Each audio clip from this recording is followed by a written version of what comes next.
नमस्कार, सुप्रभात. जे लोक नेहमीच आपलं आयुष्य प्रामाणिकपणे आणि सरळ साधेपणाने जगत असतात त्यांना दुःखाची झळ किती आणि वेदनेची खोली किती याची कल्पना अधिक येते. ज्या ज्या वेळेस आपल्याला चांगलं काम करायला जमतं त्या त्यावेळी ते करायचं, कारण जगात वाईट कामं आपोआपच होत असतात. चांगली कामं मात्र जाणीवपूर्वक करावी लागतात.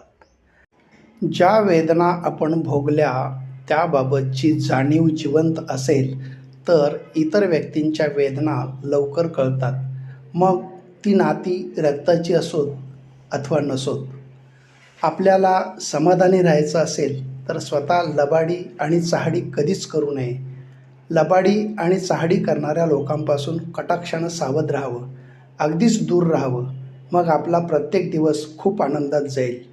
वेळप्रसंगी अडचणीत आपण ज्या व्यक्तींसाठी धावाधाव करतो तीच व्यक्ती आपल्या अडचणीत किमान चालत तरी येते काय याचा अनुभव घेणं तसं गरजेचं असतं.